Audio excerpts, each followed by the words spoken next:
2025 जो है वो कौन सा प्लैनेट इसको रूल करेगा? 2025 को मेजरली मंगल रूल करेगा। 4 नंबर वालों को बड़ा इफेक्टिव रहेगा, बट मंगल रूल करेगा तो इसमें आपको बहुत मेहनत करनी पड़ेगी सब लोगों को मिलकर, और आप चाहेंगे तो आप बहुत हाइट्स पे जा सकते हैं, पर बेस यही होगा कि आप मेहनत करें और जितनी मेहनत करेंगे उतना फल पाएंगे। मेजरली ये मतलब जो ईयर होगा वो किनके लिए अच्छा होगा? ज़्यादा करियर ओरिएंटेड होगा या फिर फाइनेंस के ओरिएंटेड होगा? जो प्रोफेशनली हाई लोग हैं, सरकार में हाई लोग हैं या इंडिविजुअली अपने प्रोफेशन में अच्छी पोस्ट में हैं, उनके लिए बहुत अच्छा रहेगा, और जो लोग ट्रैवल करते हैं उनके लिए भी थोड़ा अच्छा रहेगा। वृषभ राशि। वृषभ राशि वालों के लिए साल मिक्स रहेगा। आपके पार्टनर को ज़रूर दिक्कत होगी वृषभ राशि वालों को। कर्क राशि। कर्क राशि के लिए जिसकी शादी नहीं हो रही है, जिसका कुछ बैलेंस नहीं बन रहा है लाइफ में, वो कर्क राशि वाले इस साल वो बैलेंस बना पाएंगे अच्छे से। कन्या राशि। कन्या राशि वालों को इस साल थोड़ा संभल के चलना है, इमोशनली लॉस हो सकता है। कुंभ राशि। कुंभ राशि वालों को पानी से बहुत ध्यान रखना है। राशियों में से सबसे अच्छा ये साल किसके लिए रहेगा? बैलेंस्ड ईयर है, बट हाँ, जिन लोगों का फाइनेंस से रिलेटेड काम है वो बहुत तरक्की कर सकते हैं। वृषभ, तुला, सिंह और कुंभ राशि वालों के लिए साल अच्छा है। इनके लिए नहीं रहेगा? थोड़ा सा मीन राशि वाले ध्यान रखें तो अपना।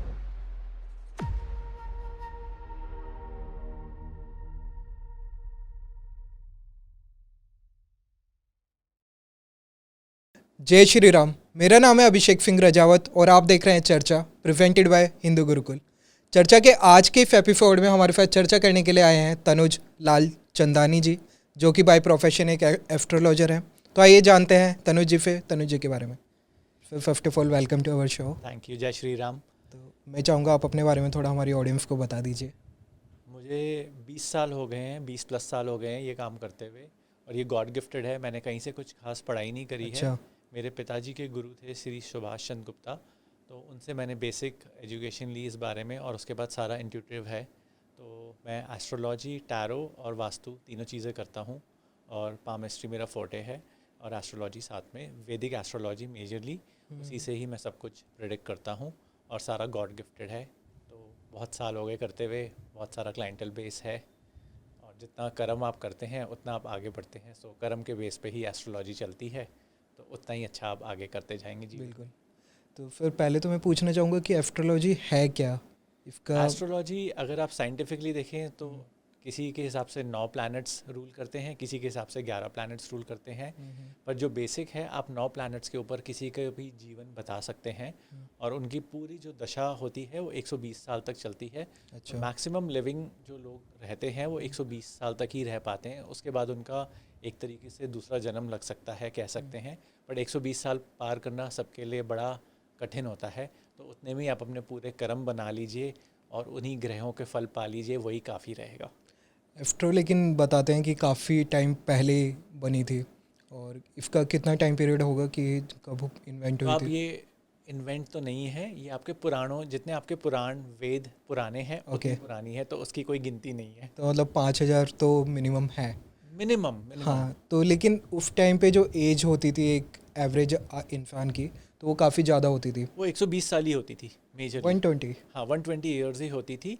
जो देवी देवता हैं, हम्म। जो हमारे देवी देवता हैं, उनकी आयु के क्षण होते थे। हमारे तो आयु 120 वर्ष, एक जो नॉर्मल आदमी होता है उसकी 120 वर्ष ही होती है। उससे ज़्यादा जो लोग तपस्वी होते हैं, मुनि होते हैं, सिद्ध होते हैं, वो जीते हैं। उससे आगे नॉर्मल इंसान 120 वर्ष ही जिएगा। बट महाभारत वगैरह में हम लोगों को बताया जाता है कि उस वो टाइम पे वो इंसान लोग नहीं थे ना, वो तो सब ज्ञानी लोग थे, विद्वान लोग थे। आप कलयुग में हैं, तो कलयुग में 120 साल से बहुत रेयर आप लोग देखेंगे जो जी रहे होंगे। आप कितने लोगों को गूगल भी करेंगे तो आप 120 साल से ऊपर वाले मुश्किल से 100 लोग हैं दुनिया में। चलिए ठीक है, हम लोग अपने टॉपिक पे वापस आते हैं। तो 2024 जो था वो शनि का बताया गया है कि शनि का था ये साल पूरा, और सब लोगों ने बहुत मेहनत करी और सब कुछ बताया गया है कि डराया भी गया है काफ़ी कि ये शनि का है, और बहुत चीज़ें बताई गई। 2025 जो है वो कौन सा प्लैनेट इसको रूल करेगा? 2025 को मेजरली मंगल रूल करेगा, और ये 4 नंबर वालों को, न्यूमरोलॉजी के हिसाब से अगर देखा जाए तो 4 नंबर वालों को बड़ा इफेक्टिव रहेगा, बट मंगल रूल करेगा तो इसमें आपको बहुत मेहनत करनी पड़ेगी सब लोगों को मिलकर, और आप चाहेंगे तो आप बहुत हाइट्स पे जा सकते हैं, पर उसका सिर्फ बेस यही होगा कि आप मेहनत करें, और जितनी मेहनत करेंगे उतना फल पाएंगे। हार्ड वर्किंग रहना पड़ेगा सबको, काम चोरी नहीं चलेगी, पर फल उसका सबको बहुत अच्छा मिलेगा। किसी को फॉरेन ट्रैवल्स के रूप में मिलेगा, किसी को फल वो प्रॉपर्टी के रूप में मिलेगा, किसी को प्रमोशन के रूप में मिलेगा। और अगर आपने गलत किया है तो आपका एक्सीडेंट होने के चांसेस बहुत बढ़ जाएंगे। तो मेजरली ये मतलब जो ईयर होगा वो किन के लिए अच्छा होगा? ज़्यादा करियर ओरिएंटेड होगा या फिर फाइनेंस के ओरिएंटेड होगा? तो मेजरली ये जो प्रोफेशनली हाई लोग हैं, सरकार में हाई लोग हैं या इंडिविजुअली अपने प्रोफेशन में अच्छी पोस्ट पे हैं, उनके लिए बहुत अच्छा रहेगा। और जो लोग ट्रैवल करते हैं उनके लिए भी थोड़ा अच्छा रहेगा। फिर मैं चाहूँगा कि 12 राशियाँ जो हैं उनके बारे में आप थोड़ा सा ब्रीफ में बता दीजिए कि कैफ़े कैफ़े 2025 उनके लिए रहेगा आगे। तो शुरू करते हैं। मेष राशि वालों के लिए ये साल अच्छा रहेगा और सितंबर के बाद जाके थोड़ा जो भी मेहनत करेंगे 2025 में वो फल सितंबर के बाद जाके मिलेगा। उनको ध्यान रखना है कि वो हनुमान जी की बहुत अच्छे से पूजा करें और ख़ासकर लाल रंग का जो भी कपड़ा है वो ट्यूसडे को पहने ज़रूर, उससे बहुत फ़ायदा रहेगा। वृषभ राशि उसके लिए कैसे रहेगा? वृषभ राशि वालों के लिए ये साल मिक्स रहेगा।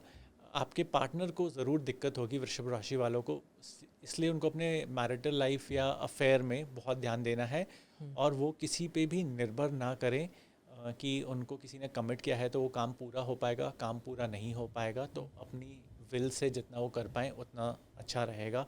और जितना हो सके आप शिव जी की बहुत पूजा करेंगे और किसी भी दिन खासकर पूर्णिमा या एकादशी पे जाके गंगा स्नान अवश्य करें। ठीक है। मिथुन राशि उसके लिए कैसे रहेगा? मिथुन राशि वालों के लिए ये साल पूरा मिक्स्ड बैग है।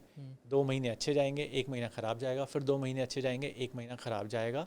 Depending on to the horoscope also वो निर्भर करेगा। पर मिथुन राशि वालों को ट्रैवलिंग का बहुत सारा मौका मिलेगा और वो जितना ट्रैवल करेंगे उतना ही वो अपने आप को जान पाएंगे। तो आध्यात्मिक ट्रैवल बहुत अच्छा रहेगा, उनकी सेल्फ रियलाइजेशन बहुत अच्छी होगी इस साल और उनको ब्लू कलर थोड़ा सा अवॉइड करना है। ठीक है। कर्क राशि कर्क राशि के लिए जिसकी शादी नहीं हो रही है, जिसका कुछ बैलेंस नहीं बन रहा है लाइफ में, वो कर्क राशि वाले इस साल वो बैलेंस बना पाएंगे अच्छे से। वो अपने पार्टनर्स तक अपना मैसेज अच्छे कन्वे कर पाएंगे। मैरिड हैं तो प्यार बहुत अच्छा रहेगा, बट उन्हें एक चीज़ का ध्यान रखना है कि अपने जो घर के बड़े हैं उनसे ज़्यादा इन्फ्लुएंस होकर अपने पार्टनर के ऊपर किसी भी तरीके का प्रेशर ना डालें, नहीं तो वो अपनी मैरिड लाइफ ख़राब कर देंगे। और अगर गर्लफ्रेंड बॉयफ्रेंड है तो अपने दोस्तों की सलाह ना लें, अपना अफेयर खुद संभालें, सबसे अच्छा रहेगा। तो आगे बढ़ते हैं। सिंह राशि सिंह राशि वालों के लिए साल बहुत अच्छा रहेगा और वो बहुत अच्छी अपनी पोजीशन को एनहांस कर पाएंगे और ट्रैवल के साथ साथ उनका कुछ बिजनेस भी शुरू हो सकता है अगर वो बिजनेस करना चाहें। बट हाँ, पार्टनरशिप में ना करें क्योंकि ये लोग बहुत स्ट्रॉन्ग हेडेड होते हैं, तो जितना अकेले रह के बिजनेस कर चाहें वो कर सकते हैं। कन्या राशि कन्या राशि वालों को इस साल थोड़ा संभल के चलना है। इमोशनली कुछ लॉस हो सकता है, किसी की डेथ भी हो सकती है नियर लव्ड वंस की, तो इसलिए उनकी सेहत का ध्यान रखेंगे। साथ ही साथ जितना हो सके किसी भी तीर्थ स्थान पे जाके कोई भी अपने भगवान को जिसको भी मानते हैं आप उनकी पूजा अवश्य करवाएं या अर्चना आरती अवश्य करवाएं। और ख़ासकर सितंबर के बाद पाँव में चोट लगने का है तो पाँव की कोई भी एक्सरसाइज अगर आप करते हैं या बाइक वाइक चलाते हैं, स्कूटी चलाते हैं, तो ध्यान रखेंगे फालतू के किसी के पचड़े में ना पड़े। ठीक है। तुला राशि तुला राशि वालों के लिए साल अच्छा रहेगा। सिर्फ हर एक चीज़ का जो उनका साइन है तराजू का वो बैलेंस करके चलना है उन्हें, तो बैलेंस करके चलेंगे तो उतना ही अच्छा रहेगा। पर किसी को कोई कमिटमेंट ना करें, जितना कर सकते हैं उतना ही करके चलें। और साथ में आपको ध्यान रखना है तुला राशि वालों को कि कुछ भी मीठा खाने से थोड़ा सा परहेज़ करेंगे। साथ ही साथ सर में चोट लग सकती है तो उस चीज़ का ध्यान रखेंगे। पैसे बहुत आएंगे तो जितनी मेहनत करें उतना पैसा आता ही रहेगा। बिल्कुल। वृश्चिक राशि वृश्चिक राशि वालों के लिए ये साल बहुत बढ़िया रहेगा। उनको सिर्फ एक चीज़ का ध्यान रखना है, अगर आपका किसी का भी वृश्चिक राशि वालों का चंद्रमा वीक है तो आप उस चीज़ को थोड़ा सा ध्यान रखें। मंडे को कोई भी नया कार्य नहीं शुरू करेंगे, अदरवाइज़ पूरा साल अच्छा है। शादी होने के बहुत अच्छे चांसेस हैं और अब्रॉड ट्रैवल करने का मौका मिलेगा और वहाँ पर भी कोई कंपेनियन मिल सकता है या बिज़नेस की शुरुआत हो सकती है या कोई ऐसा आइडिया आ सकता है जो लाइफ में आगे चल के बहुत सक्सेसफुल करवाएगा। धनु राशि धनु राशि वालों को थोड़ा सा बैलेंस करके चलना है। अगर वो बैलेंस नहीं करेंगे तो ज़रूर किसी अपने से जो बहुत ख़ास है उससे धोखा खा सकते हैं और उसकी शुरुआत हो चुकी है। लोगों को ध्यान रखना है कि अगस्त से 2024 अगस्त से ही कोई लोग उनको धोखा दे रहे होंगे, तो वो उस चीज़ को अवॉइड या ध्यान करके चलेंगे तो अच्छा रहेगा। और पेट में दर्द हो सकता है, पेट की कोई भी तकलीफ़ हो तो उसके लिए डॉक्टर से अवश्य सलाह ले लें। मकर राशि। मकर राशि वालों के लिए साल अच्छा रहेगा। मेहनत अवश्य करनी है, पिछले साल के बराबर ही मेहनत करनी पड़ेगी, पर उसका फल मिलना शुरू हो जाएगा, तो जितनी मेहनत करते रहेंगे उतना फल मिलता रहेगा। कुंभ राशि। कुंभ राशि वालों को पानी से बहुत ध्यान रखना है, और अगर आप पहाड़ों में या कुछ भी एक्सेसिव ट्रैवलिंग करने का प्लान कर रहे हैं तो वो ध्यान से करेंगे, और साथ में आपको प्रमोशन मिल सकता है, तो उसके लिए मई से ही तैयारी करना शुरू कर सकते हैं, और अगस्त के बाद वो प्रमोशन अपने आप कहीं ना कहीं से आ जाएगा आपके पास। एट द एंड मीन राशि। मीन राशि वालों के लिए साल ओके है, मेहनत करेंगे प्लस साथ में अपने पेट का बहुत ध्यान रखेंगे, खाने का ज़रूर ध्यान रखना है, और आपके पेरेंट्स में से किसी की तबीयत ख़राब हो सकती है तो उस चीज़ के लिए आप अपने पेरेंट्स को जो भी मेडिकल चेकअप ज़रूरी है वो ध्यान रखेंगे। और अगर शादी की बात चल रही है तो उसके लिए आप थोड़ा सा सतर्क होकर शादी करेंगे। प्रॉपर लव मैरिज भी अगर करना चाह रहे हैं उसको अरेंज में कन्वर्ट करके करिए। सिर्फ लव मैरिज होगी तो डाइवोर्स होने के चांस हो सकते हैं या टूट सकता है रिश्ता। फिर मैं चाहूँगा कि इन शॉर्ट अगर आप बताना चाहें तो इन राशियों में फिर सबसे अच्छा ये साल किसके लिए रहेगा? देखिए, बैलेंस्ड ईयर है, बट हाँ, जिन लोगों का फाइनेंस से रिलेटेड काम है वो बहुत तरक्की कर सकते हैं। और वृषभ, तुला, सिंह और कुंभ राशि वालों के लिए साल अच्छा रहेगा। और किन के लिए नहीं रहेगा? अब नहीं रहना तो किसी के सबके कर्म के ऊपर डिपेंड करता है, बिल्कुल। बट थोड़ा सा मीन राशि वाले ध्यान रखेंगे। ओके। हाँ, उनको अपना करीबी खोने के ज़्यादा चांसेस हैं, ब्रेकअप्स होने के या पेरेंट्स में से किसी की हेल्थ ख़राब होने के लिए, तो इसलिए उनको सबसे इफेक्ट रहेगा, तो वो ध्यान रखें। नेगेटिवली उनके लिए थोड़ा सा ज़्यादा है।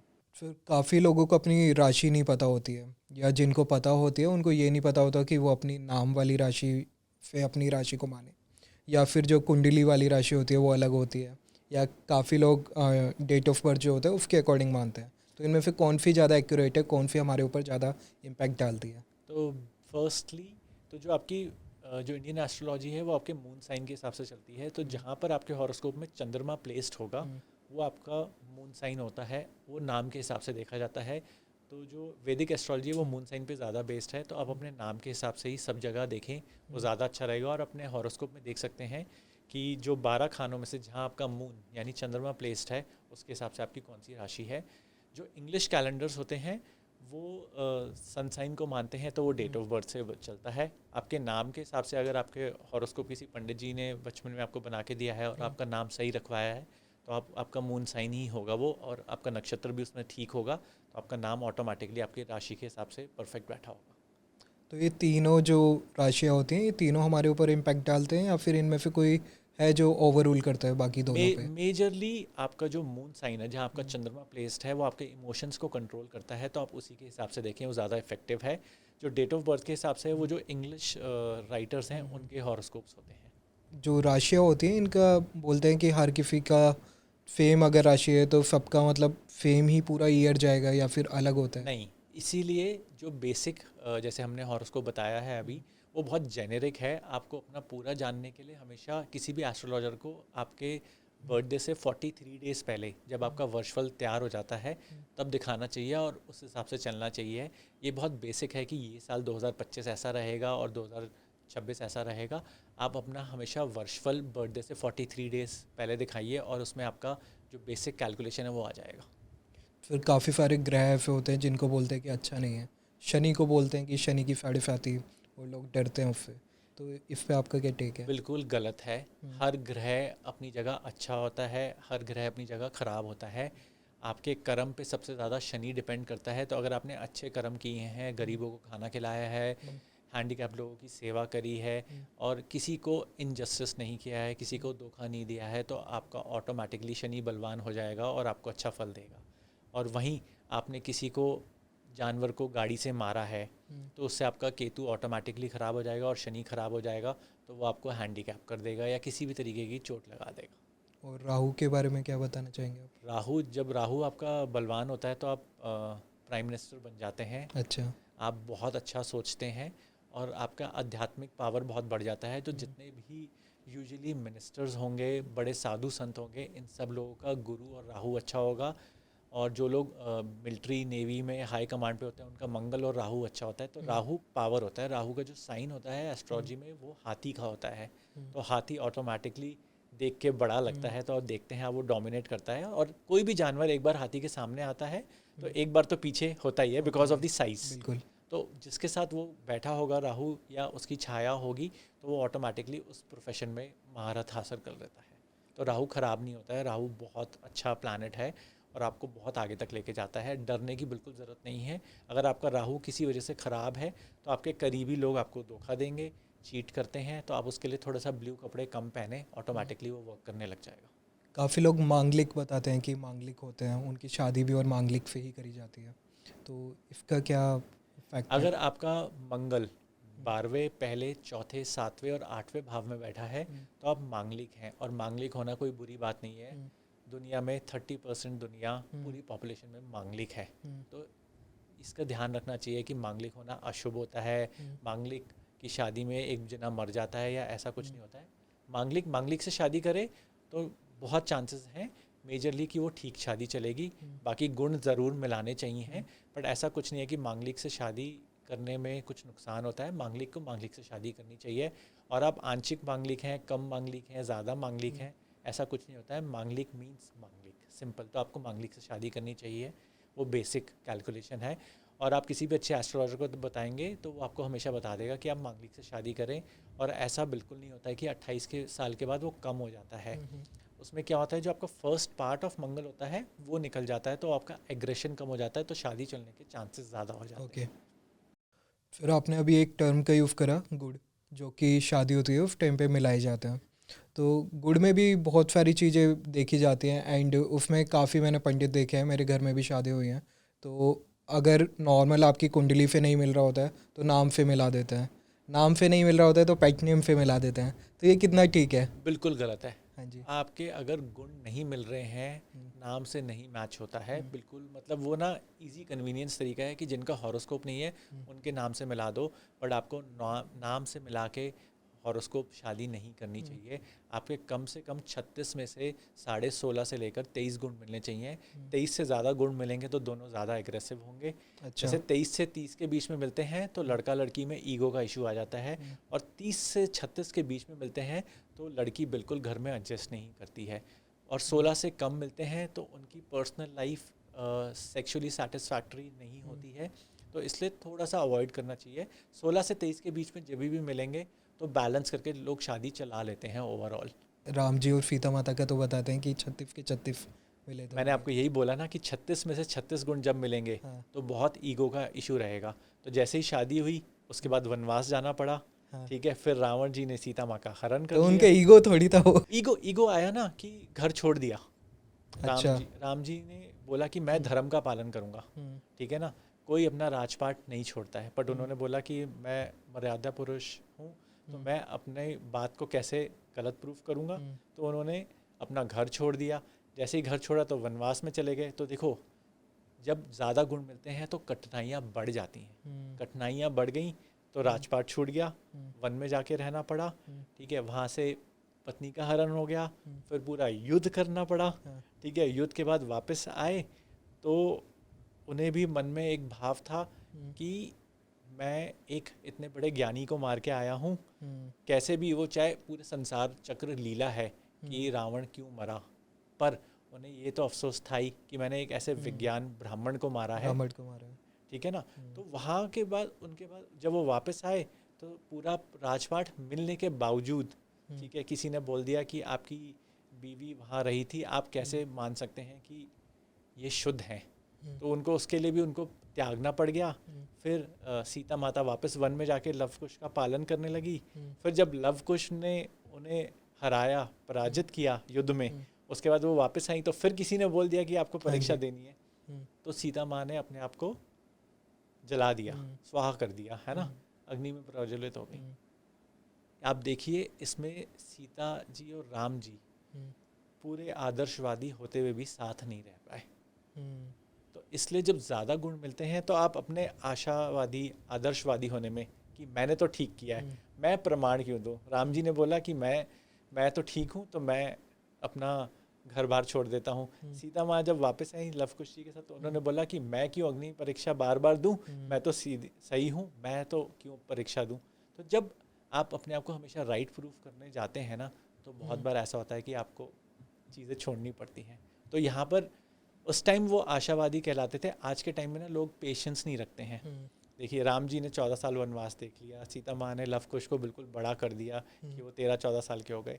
इतने स्पैन में दोनों ने एक दूसरे से बात तक नहीं करी। तो आज के टाइम में आप 14-14 साल में तो लोग एक दूसरे पे केस डाल देते हैं। तो ईगो है कहीं ना कहीं, बिल्कुल। ठीक है ना, तो वो चीज़ और होती है। जिन लोगों की लव मैरिज होता है तो उन लोगों के भी गुड मिलाना ज़रूरी होता है। बिल्कुल, चाहे आपकी अरेंज मैरिज हो रही हो, चाहे लव मैरिज हो रही हो, आप हॉरोस्कोप मैच करके करेंगे तो ज़्यादा अच्छा है। 100 में से 1% लोगों की कंपैटिबिलिटी ठीक चलती है लव मैरिज में, अदरवाइज़ आगे पीछे कहीं ना कहीं दिक्कत अवश्य आती है। अरेंज मैरिज जितने भी होते हैं तो उनमें तो मोस्टली सबका गुड वगैरह मिला ही जाता है, एंड उसके बाद में भी डाइवोर्स वगैरह के जो केसेस आते हैं तो वो उसका अगर क्या इम्पैक्ट हॉरोस्कोप है? सही नहीं मैच हुआ है तो डाइवोर्स अवश्य होगा, अच्छा। अवश्य होगा। या फिर separation, some kind of time gap की लड़की वापस 2 साल अपने घर चली गई, या हस्बैंड को कहीं अगर हॉरोस्कोप मैचिंग नहीं है तो हस्बैंड को जॉब की ट्रांसफ़र ऐसी जगह मिल जाती है कि वो वाइफ को नहीं लेके जा सकता, तो वो गैप आ जाता है। तो दिक्कत तो ज़रूर आती है। तो हॉरोस्कोप हमेशा तसल्ली से मैच करके करने चाहिए शादी। जल्दीबाजी में आप नुकसान ज़रूर करते हैं। फिर एक कुंडली में टर्म यूज़ करते हैं ज़्यादातर एस्ट्रोलॉजर बताते हैं, काल सर्प दोष, और उसके नाम पे काफ़ी लोग ठगते भी हैं पैसे। बिल्कुल। तो वो कितना ठीक है और होता क्या है काल सर्प दोष, पहले वो देखिए, बताइए। पौराणिक जो वैदिक एस्ट्रोलॉजी है उसमें कालसर्प दोष का वर्णन नहीं है। पिछले 40-50 साल से, जब से कमर्शलाइजेशन हो गई है, जब से कमर्शियल हो गया एस्ट्रोलॉजी, तब से बहुत लोगों ने इसका दुरुपयोग करना शुरू कर दिया एस्ट्रोलॉजर्स ने। और इसका बहुत सरल उपाय है, कोई टेंशन की बात नहीं है। जिसका कालसर्प दोष होता है तो लोग प्राइम मिनिस्टर बन जाते हैं। अब मैं स्पेसिफिकली पार्टी वाइज तो मेंशन नहीं कर सकता हूँ, नहीं हाँ तो जी। पॉलिटिक्स शुरू हो जाएगा यहीं हाँ पे, जी। ठीक है। पर हमारे बहुत सारे प्राइम मिनिस्टर, 3-4 ऐसे प्राइम मिनिस्टर हैं जिनका कालसर्प दोष है, तो वो प्राइम मिनिस्टर बने हैं। तो कालसर्प दोष होना कोई बुरी बात नहीं होते हैं।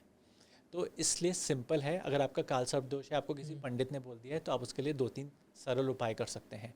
पहला, आप सावन के सोमवार में और शिवरात्रि पे, हर मास की शिवरात्रि और जो महाशिवरात्रि आती है फेब और मार्च में, वहाँ पर आप चांदी के नाग नागिन का जोड़ा शिव जी पे चढ़ा सकते हैं।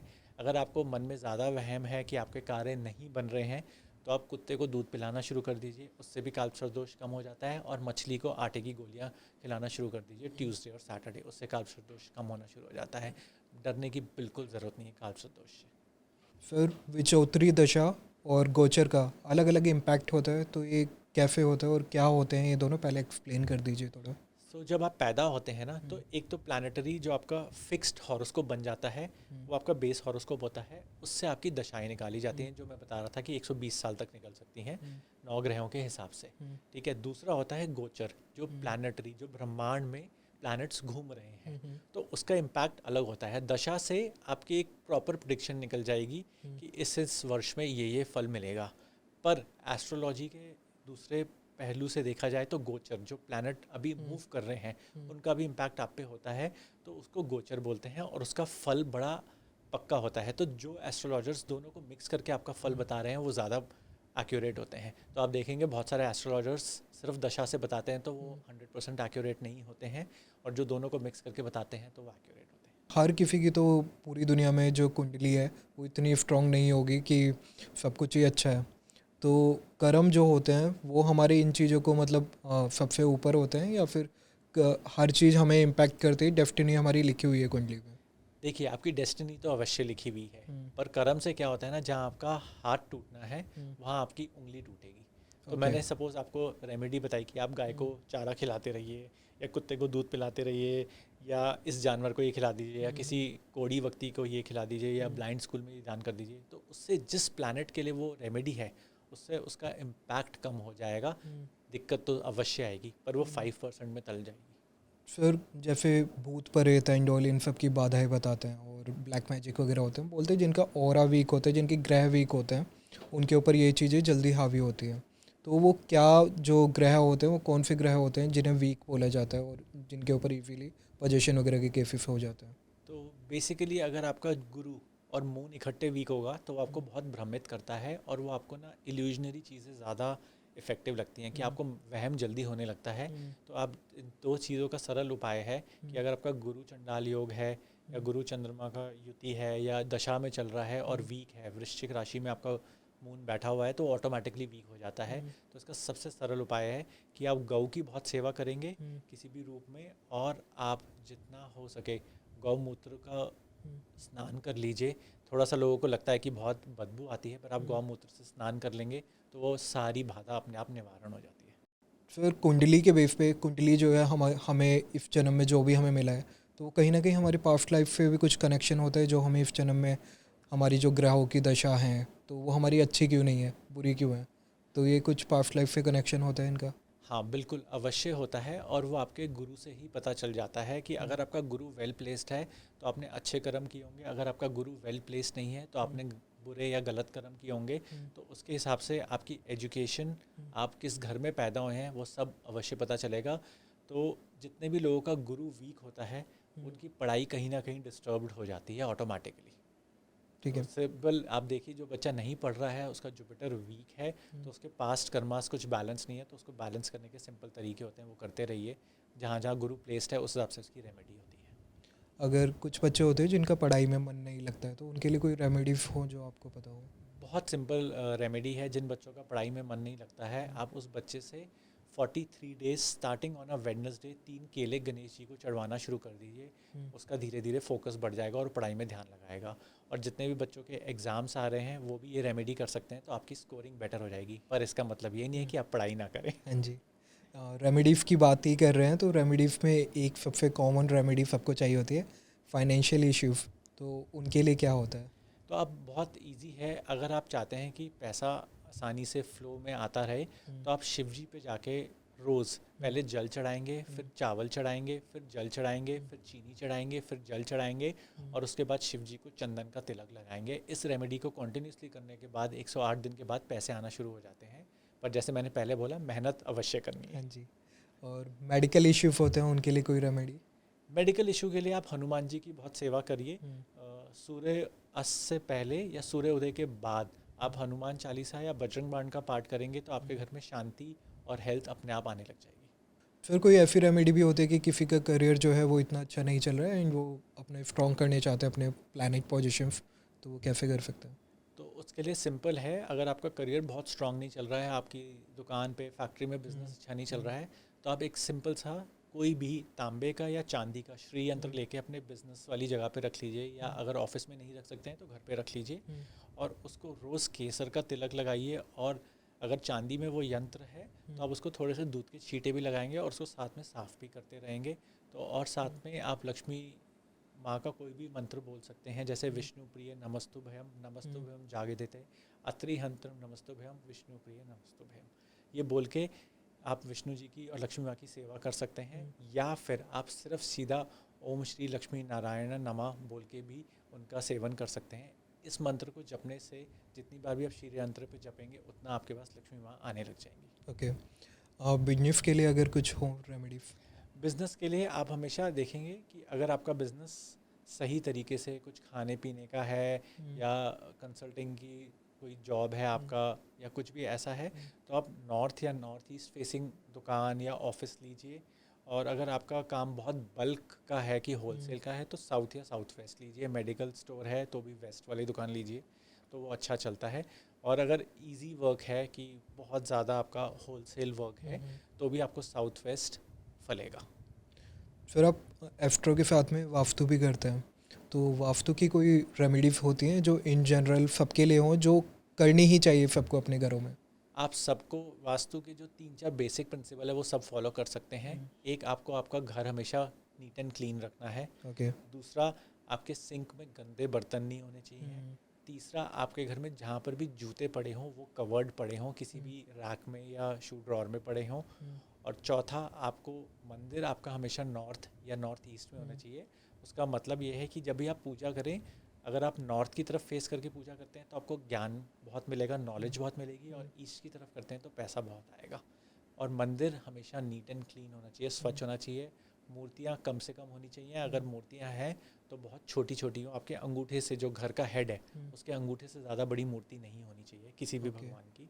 और जितनी पिक्चर्स लगा सकते हैं भगवान की उतनी लगाएं, बहुत ज़्यादा पुरानी फटी हुई फ़ोटो फ्रेम्स पिक्चर्स नहीं रखेंगे मंदिर में। और जिनके घरों में ऑलरेडी बड़ी मूर्ति हैं, अगर आपके घर में बहुत बड़ी बड़ी मूर्तियाँ हैं तो आप हमेशा ध्यान रखेंगे कि उनका सेवन ज़रूर होना चाहिए, यानी उनकी सेवा ज़रूर होती रहे, भोग लगता रहे, शाम में दिन में उनको सुलाएं, रात को सुलाएं, ये हमेशा ध्यान रखना चाहिए। बेसिक, जैसे आप एक बच्चे को पालते हैं, अगर मूर्तियाँ हैं तो बच्चे की तरह पूरी सेवा करनी है। फिर वैदिक एस्ट्रोलॉजी जो होता है उसके अकॉर्डिंग तो अगर कुंडली में काफ़ी अच्छे योग हैं, लेकिन वास्तु के अकॉर्डिंग हम घर में चीज़ें जो हैं वो गलत फलत कर रहे हैं, तो इम्पैक्ट इसका पड़ेगा हमारी लाइफ पे दोनों का, या बिल्कुल पड़ता है, बिल्कुल पड़ता है। अगर आपकी कुंडली स्ट्रांग है, जैसे 27 टोटल योग होते हैं जो मेजर योग्स हैं, वैसे तो 300 कुछ हैं पर 27 मेजर योग होते हैं, उसमें से 18 योग शुभ हैं और 9 योग अशुभ माने जाते हैं। पर अगर आपके में 18 तो हो ही नहीं सकते, किसी के नहीं होते हैं, 12 से ज़्यादा नहीं होते हैं, यूजुअली 13 तक चला जाएगा, उससे ज़्यादा नहीं जाएगा किसी का भी। तो जितने वो 13 योग अगर इकट्ठे भी हैं और आपका वास्तु खराब है तो कहीं ना कहीं वो इम्पैक्ट देगा ही देगा।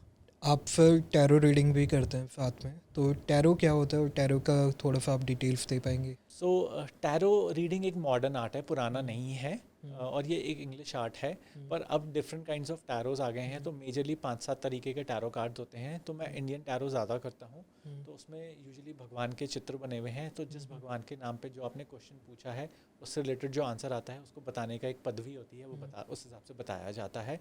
एक्यूरेट होता है बहुत ज़्यादा, और जब भी आप टैरो करवाते हैं तो वो आपकी मानसिक स्थिति के हिसाब से आंसर करता है और आपकी वाइब्रेशंस को करता है।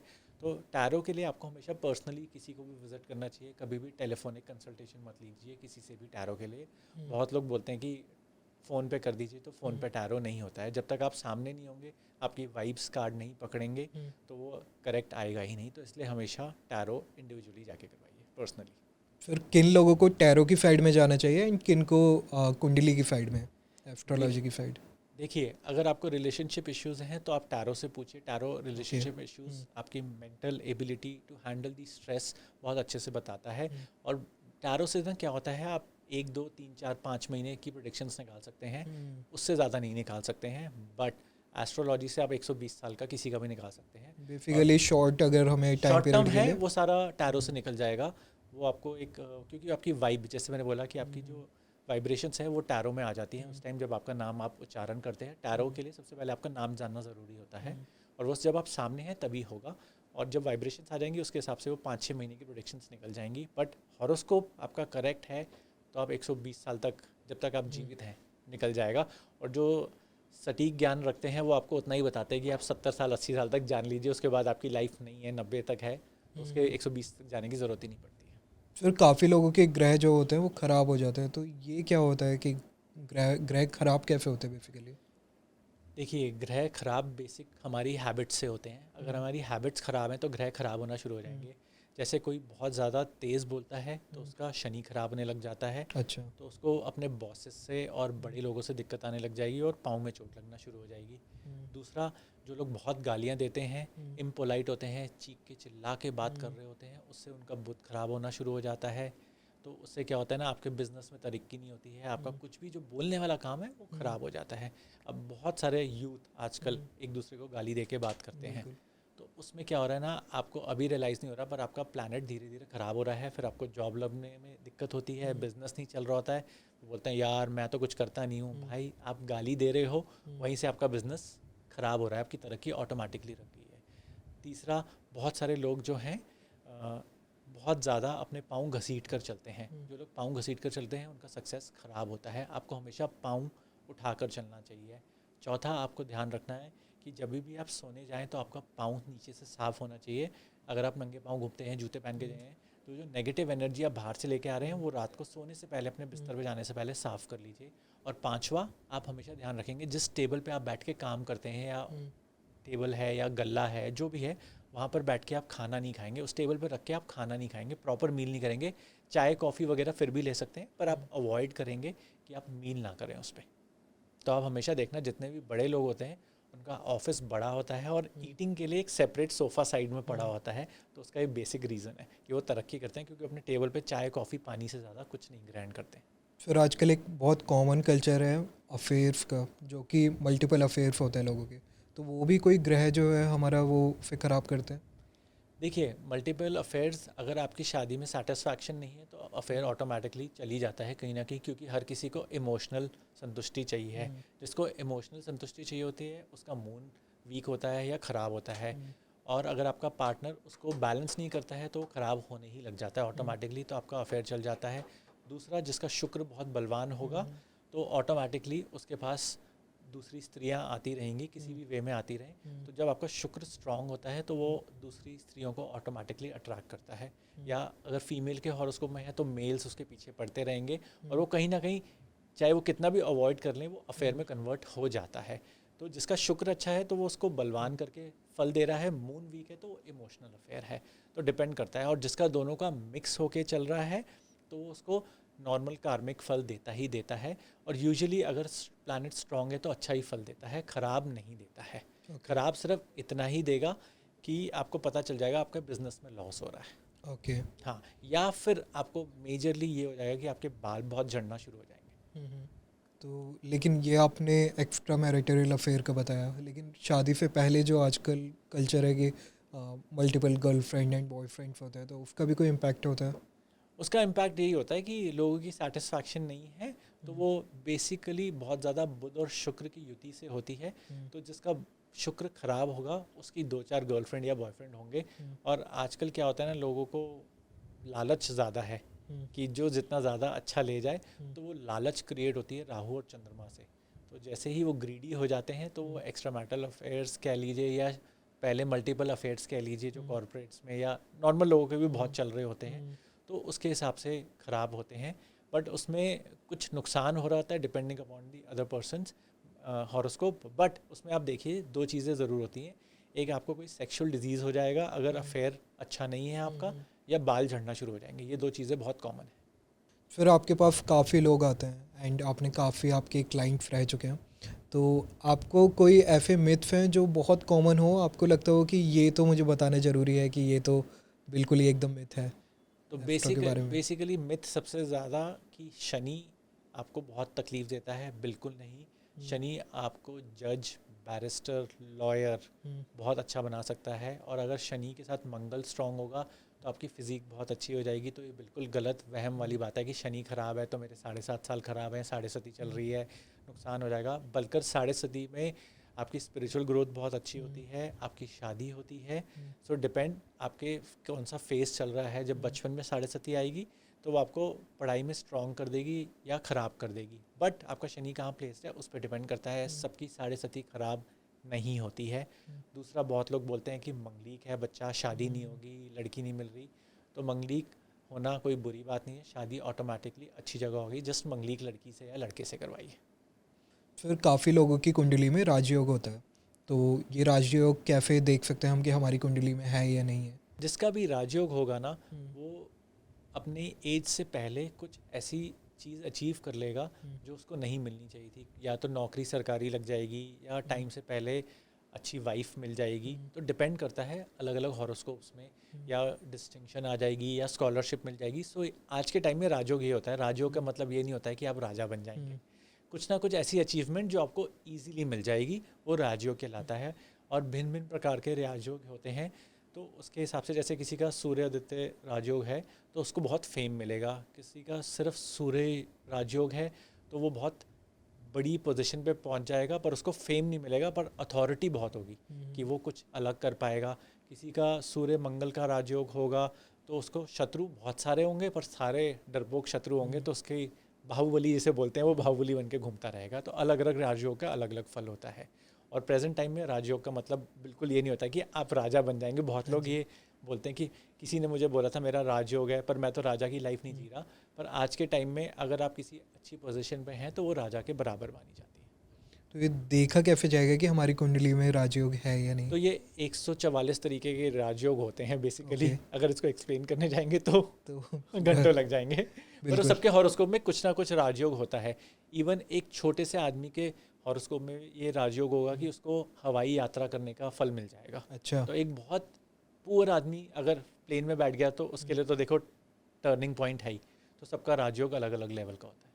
फिर तो ये जो एस्ट्रोलॉजी है, ये विद द टाइम ये अपने आप को चेंजेस आ रहे हैं, ये भी अपग्रेड कर रही है, क्योंकि हवाई यात्रा आपने अभी बताया कि योग होता है, तो जब ये बनी थी उस टाइम पे तो हवाई यात्रा का कोई उस टाइम क्वेश्चन हवाई ही नहीं यात्रा था। नहीं होती थी, उस टाइम घोड़ा गाड़ी या हाँ जी। हाथी की यात्रा करना माना जाता था। आजकल को रॉयलिटी है हाथी पे बैठना, अच्छा। तो इसलिए वो गज केसरी योग के हिसाब से आप हवाई यात्रा कर रहे हैं।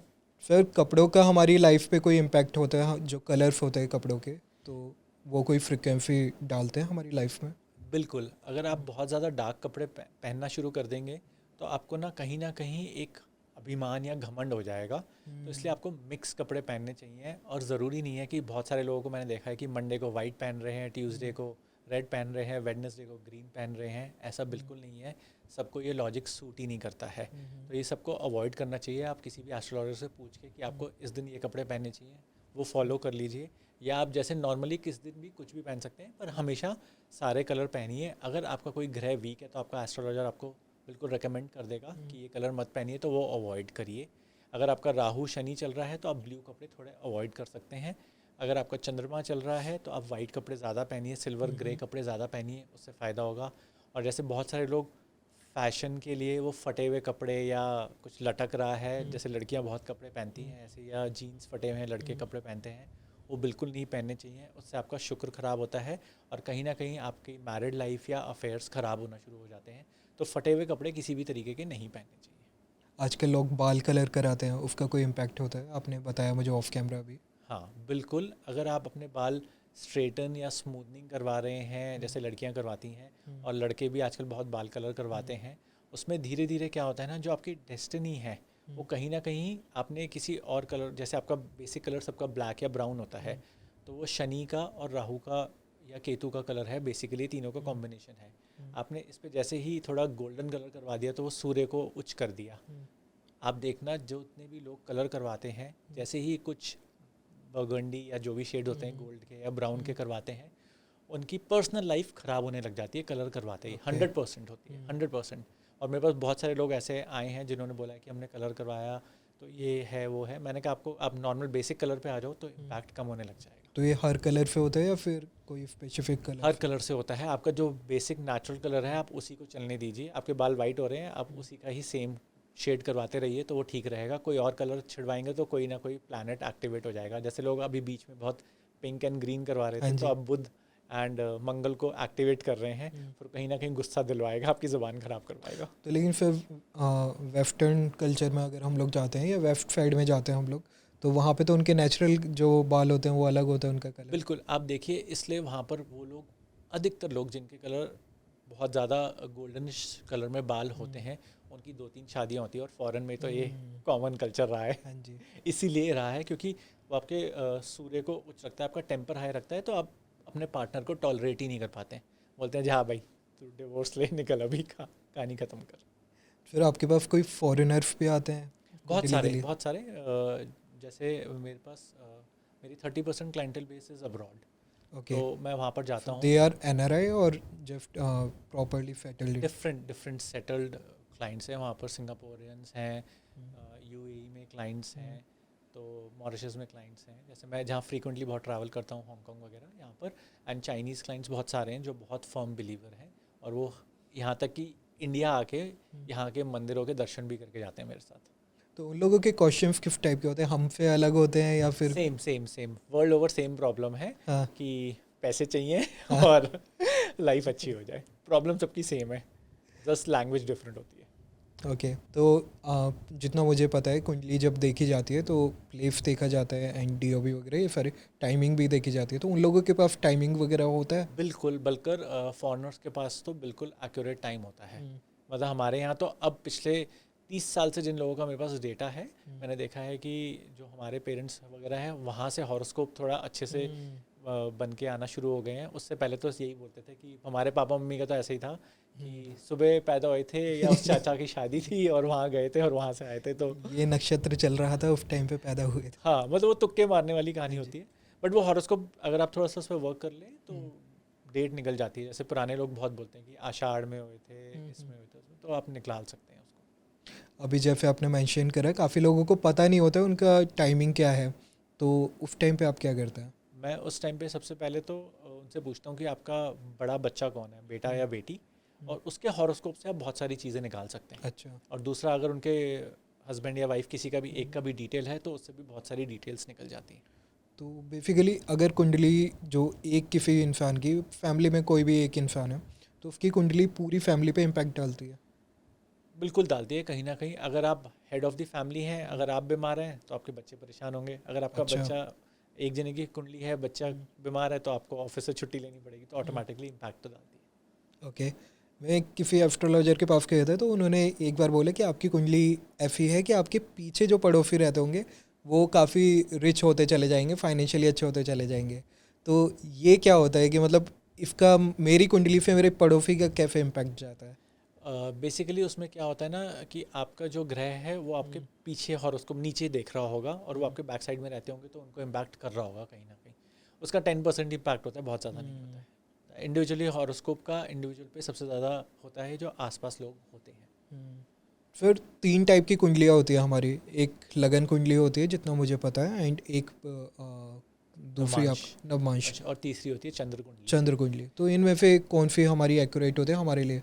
देखिए, तीनों एक्यूरेट हैं। अगर आपकी लगन कुंडली एक्यूरेट है, लगन कुंडली से आपकी नवमांश और चंद्र कुंडली बनती है। लगन कुंडली से आप किसी की भी एक बेसिक लाइफ की, उसकी पर्सनालिटी, उसका बिल्ड, उसका नेचर, ये सब चीज़ें बता सकते हैं, और आगे क्या होगा वो दशा के हिसाब से बताया जाएगा। नवमांश से आप ये बताएंगे कि उसकी वाइफ, उसका पार्टनर कैसा आएगा। तो आपकी आधी लाइफ आपके पार्टनर के साथ बीतती है, इसलिए नवमांश कुंडली देखी जाती है। जो आपकी चंद्र कुंडली है उससे आपकी हेल्थ और आपका सोशल सर्कल देखा जाता है, इसलिए तीनों कुंडलियाँ अपना अपना इंडिविजुअल रोल प्ले करती हैं। फिर कुंडली में कोई ऐसे भी योग होते हैं जो हमें शेयर मार्केट की तरफ जाने के लिए बोलते हैं और या मना करते हैं? बिल्कुल। जिनका भी सूर्य बुध आदित्य योग होगा वो लोग शेयर मार्केट में ज़रूर जाएंगे। अगर उसके साथ कोई और ग्रह बैठा है तो आप अवॉइड करिए कि आपको गैम्बलिंग है। Share market is a proper Gamble, तो आपको कहीं ना कहीं स्पेकुलेशन और गैम्बलिंग को अवॉइड करना चाहिए। बट अगर आपका सूर्य और बुध अच्छा है तो आप अवश्य कर सकते हैं। कहाँ बैठा है वो आप ज़रूर कंसल्ट करिए, उसके बाद करिए।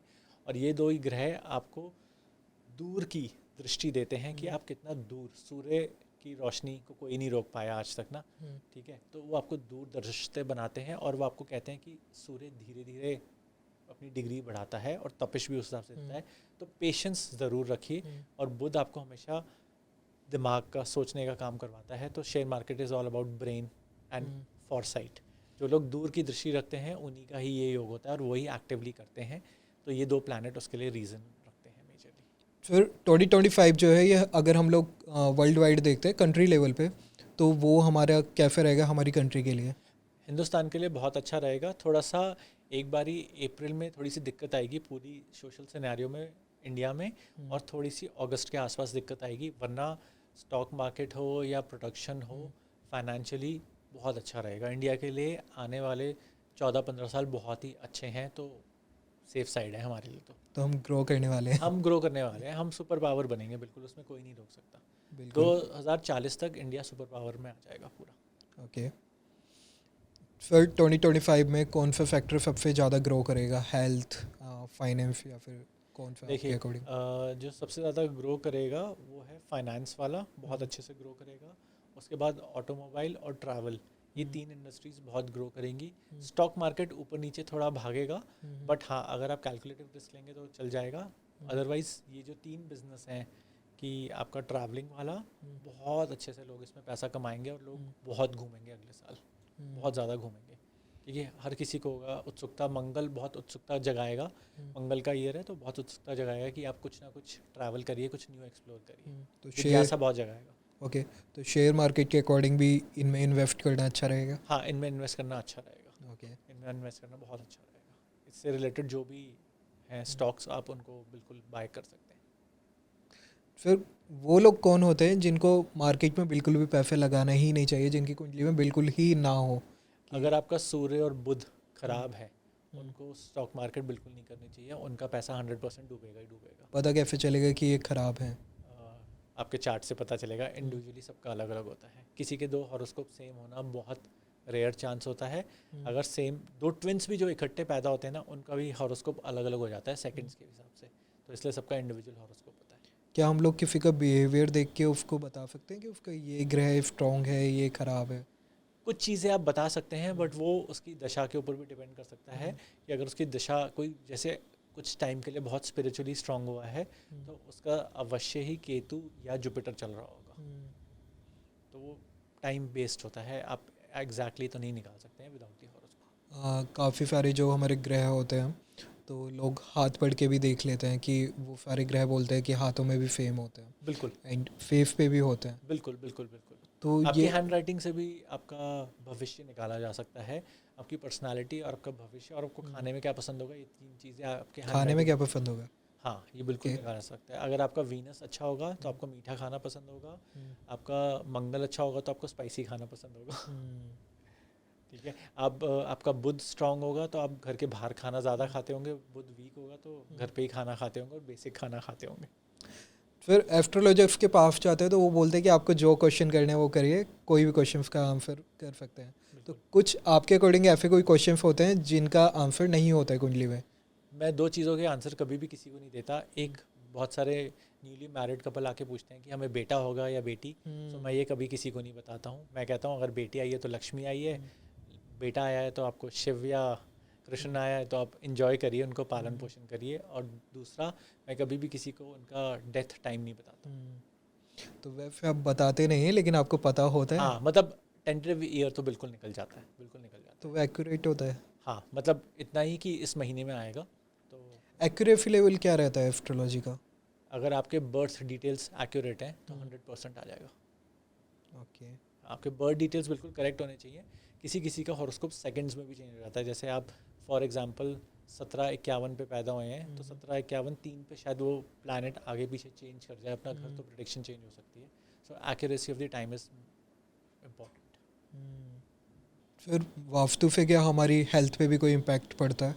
बिल्कुल, अगर आपके घर का वास्तु इम्बैलेंस्ड है, आपका घर ऊपर नीचे बना हुआ है, तो उससे ज़रूर इम्पैक्ट पड़ेगा, और किस डायरेक्शन में वो ख़राब है उस हिसाब से प्रॉब्लम आएगी। अगर आपके घर का नॉर्थ ईस्ट ख़राब है तो आपको ऐसी बीमारी होगी जो बहुत छोटी सी है बट आपको बहुत परेशान करेगी। जैसे डायबिटीज़ परेशान कर सकती है आपको, कुछ इचिंग की बीमारी हो सकती है, एक्ने हो सकता है। अगर आपके घर का साउथ वेस्ट ख़राब है तो आपको कोई प्रोलॉन्गिंग डिजीज़, लंबी बीमारी चलेगी और जो हार्ड हिटिंग होगी, जो तंग करती रहेगी। और फाइनेंस की अगर बात करें तो वास्तु के अकॉर्डिंग? तो सिंपल है, आपके घर का नॉर्थ ईस्ट क्लीन होना चाहिए है, वहाँ पर कोई नाली नहीं होना चाहिए, दीवारों में क्रैक नहीं होना चाहिए, सीलन नहीं होना चाहिए नॉर्थ ईस्ट में, तो वो ऑटोमेटिकली बैलेंस करेगा। अगर वहाँ पर आपका चूल्हा है नॉर्थ ईस्ट में तो आपके पैसे जल जाएंगे, नुकसान होना शुरू हो जाएगा। और साउथ वेस्ट स्ट्रॉन्ग होना चाहिए, डबल वॉल्स होनी चाहिए, तो भी बहुत अच्छा रहता है, स्ट्रॉन्ग रहता है, फिर आपके पैसे कम खर्च होते हैं। फिर किसी की कुंडली में राजयोग है लेकिन वो कर्म जो है वो कर ही नहीं रहे अपने, तो वो राजयोग जो है उसका क्या फ़ायदा है? कुछ मिलेगा उसे अब उसकी लाइफ में या नहीं मिलेगा? राजयोग का फल तो मिलेगा पर संपूर्ण फल नहीं मिलेगा, कम फल मिलेगा। तो जैसे अगर उसे कर्म नहीं कर रहा है तो ओके ओके फल मिल जाएगा, उसको पूरा नहीं मिलेगा। पर अगर कर्म बुरे हैं तो राजयोग दुष्प्रभाव ज़रूर देगा।